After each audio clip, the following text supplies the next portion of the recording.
हाँ।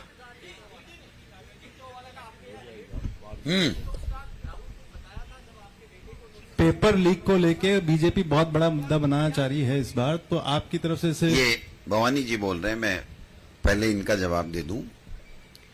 जिस केस में मेरे घर पे सर्च करने ईडी आई, वो केस पेपर लीक से संबंधित था, बट उन्होंने मेरे से एक सवाल भी नहीं पूछा, मेरा कोई स्टेटमेंट नहीं लिया, मेरे एक फोन के अलावा मेरे से कुछ भी जब्त नहीं किया। एक बात।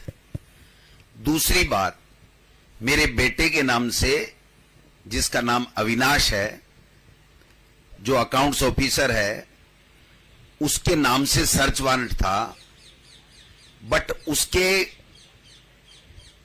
रहने के स्थान के अलावा उन्होंने इच्छा जाहिर की कि हम पूरे आपके परिवार के परमिसेस की सर्च करेंगे। मैंने सहर्ष उनको अनुमति दी, उन्होंने पूरा सर्च किया, मेरे दोनों बेटों के रेजिडेंस को किया जो एक ही परिसर में है, मेरे रेजिडेंस को किया, मेरे जो पॉलिटिकल मेरा ऑफिस है उसका सर्च किया, और मिला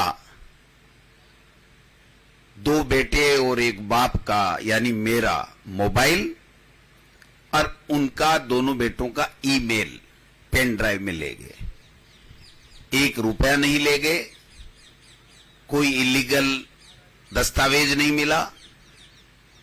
जिस कलाम इंस्टीट्यूट की ये लोग बात करके बार बार सवाल करते हैं, उस कलाम इंस्टीट्यूट से मेरा, मेरे बेटे का, मेरे परिवार का, मेरे रिश्तेदार का कोई लेना देना नहीं, कोई डॉक्यूमेंट उनको नहीं मिला, किसी तरीके का साक्ष्य उनको नहीं मिला।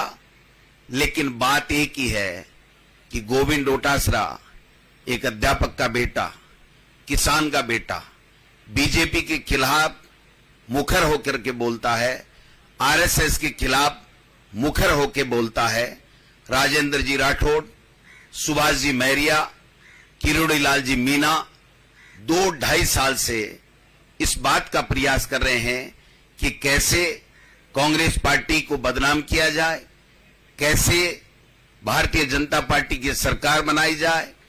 और इसलिए 2-2.5 साल के पुराने प्रकरण में चुनावी आचार संहिता लगने के बाद में नॉमिनेशन के 7-8 दिन पहले जिस प्रकार का वातावरण बना करके मेरे रिश्तेदार के यहां, मेरे सरकारी बंगले पे, मेरे यहां पर सर्च की गई है, मैं समझता हूं कि ईडी को तुरंत ये बताना चाहिए कि मेरी भांजी और मेरे दोनों परिसर, जो जयपुर का आवास और सीकर के आवास में, उनको क्या मिला। निश्चित रूप से ये बात अगर वो बताएंगे तो समझ में आएगी। 2.5 साल से जो नेता दिल्ली में जाकर के अपने आला कमान के नाक रगड़ रगड़ के ये कह रहे हैं कि डोटासरा को रोको, डोटासरा को बदनाम करो, मुख्यमंत्री अशोक गहलोत को बदनाम करो, कांग्रेस पार्टी को क्रेश करो, हम वहां चुनाव नहीं जीत रहे हैं, हमें जीतने के लिए इस तरीके के हथकंडे अपनाने पड़ेंगे। वो हथकंडे जिनको मैं संज्ञा देता हूं, वो अघोषित आपातकाल की संज्ञा देता हूं। जिस तरीके से एक माहौल बना करके केवल और केवल ये साजिश रची जा रही है कि ये चुनाव में काम नहीं कर सके, इनका ध्यान भटके, ये इसी काम में इधर उधर में लग जाएं और सारे के सारे भय के वातावरण में इनके जो आसपास इनके कार्यकर्ता हैं, इनके रिश्तेदार हैं, इनके परिवारजन हैं, वो इनसे दूरी बना लें। मैं ये इसलिए कह रहा हूं कि अगर इनको कुछ भी करना था तो 2.5 साल के लगभग हो गए इस प्रकरण में। 2.5 साल में गोविंद डोटासरा यहीं था, इसका बेटा यहीं था, ये परिसर यहीं थे, तो ये आ जाते। लेकिन मैं एक बात आज कहना चाहता हूं, गोविंद डोटासरा कांग्रेस का वो सच्चा सिपाही है जो राहुल गांधी जी जो कहते हैं कि डरो मत, उस पर विश्वास करता है। एक किसान का बेटा है, एक अध्यापक का बेटा है, ईमानदारी के साथ में पार्टी के साथ खड़ा है, पार्टी के साथ खड़ा रहूंगा। इस शरीर में जब तक जान है, न डरना है, न पार्टी को नुकसान पहुंचाना है। मैंने कल भी कहा था कि मेरा कोई भी ऐसा एक्ट नहीं मिलेगा जिंदगी में जिससे मेरे लक्ष्मणगढ़ की जनता को नीचा देखना पड़े, मेरे परिवार को नीचा देखना पड़े या मेरी पार्टी को नीचा देखना पड़े। इन चीजों से कोई घबराने वाले नहीं है। मैं एक बात कहते हुए अपनी बात समाप्त करूंगा कि ये जो 10 गारंटियां हमारी सरकार ने, मुख्यमंत्री जी ने पहले दी हैं, 7 गारंटियां एक आज और दी हैं। इन 17 गारंटियों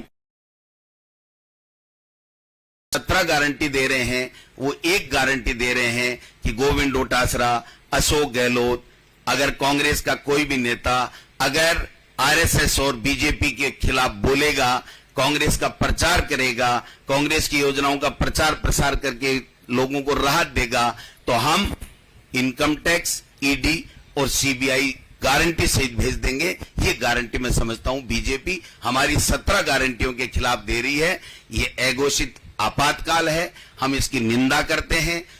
और एक बात और कहना चाहता हूं, जो मीडिया के कई बंधुओं का सवाल आता है, मैं सुनता रहता हूं, वो ये कहते हैं कि जांच होने में दिक्कत क्या है। मैं स्वागत करूंगा, मैं 2.5 साल से स्वागत कर रहा था कि मैं शिक्षा मंत्री जिस वक्त था, जो भी पेपर लीक हुआ उसके बारे में आप शहर जांच कीजिए। ये मुख्यमंत्री जी बैठे, मैंने इनको 5 बार आग्रह किया था कि आप इसको और तेज कीजिए। मेरी बात के ऊपर उन्होंने पूरा जोर दे करके एसओजी को, डीजी को और तमाम लोगों को किया, और उसी का परिणाम था कि लोग पकड़े भी गए, कानून भी कड़े बने।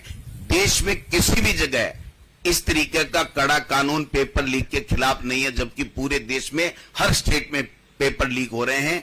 इनको पेपर लीक से कोई मतलब नहीं है, इनको बच्चों के भविष्य से कोई मतलब नहीं है। इनको जो कांग्रेस का नेता बीजेपी के और आरएसएस के खिलाफ बोलेगा, उसको बिना कोई एविडेंस जेल में डालने के लिए, उसको हैरान परेशान करने के लिए इनका टास्क फोर्स बना हुआ है। उस टास्क फोर्स का ये दुरुपयोग कर रहे हैं, मैं समझता हूं। इसलिए मैं ये कहना चाहता हूं, न डरेंगे न घबराएंगे। कांग्रेस हमारी मां है, उसको जिताएंगे, उसका प्रचार प्रसार करेंगे और दोबारा 2023 में कांग्रेस की सरकार बनाएंगे।